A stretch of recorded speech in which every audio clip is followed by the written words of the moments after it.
Ассалаумалейкум, сәлем баршаңызға, менің каналыма қош келдіңіздер. Бүгін сіздермен бірге осындай өте дәмді сырники дайындаймыз. Сырникиді әдетте таңғы асқа бір идея қылып жасап берсеңіздер болады үй іштеріңізге.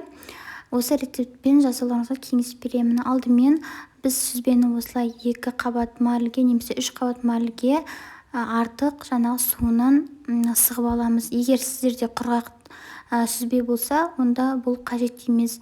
Менің сүзбем кішкене влажный дейді ғой, сондай болды. Сондықтан мен артық влагасын осылай сығып алдым. Енді бұған бір жұмыртқаның сарысы, менде мед, қант немесе қант ұнтағын салсаңыздар да болады. Немесе мед салсаңыздар да болады. Араластырып, жаңағы ұн саламыз, 2 немесе 3 қасық. Консистенциясына қарайсыздар, көп ұн салып қажет емес. Қалған ұнды біз жаңағы аунатуға сырникиді алып қаламыз. Енді осындай кішкене шарики жасап, домалақ дөңгелектеп, осылай ұнымызға аунатамыз. Стаканның беткі жағымен осындай қылып жасаймыз. Бізде жан-жағы сонда тегіс болып шығады. Үстін кішкене пышақпен басыңқырап, формасын келтіреміз. Барлығын осылай жасап шығамыз. Менде бұл құрамнан 8 дана сырники шықты. Енді осыны кішкене майға екі жағынан қызартып қуырып аламыз. Аккуратно саламыз табамызға, формасын жаңағы бұзып алмаймыз.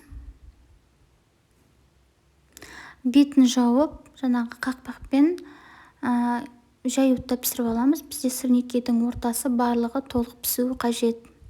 Ортасы шикі болмау керек, сондықтан біз қақпағын жауып пісіреміз. Осындай болып қызарады.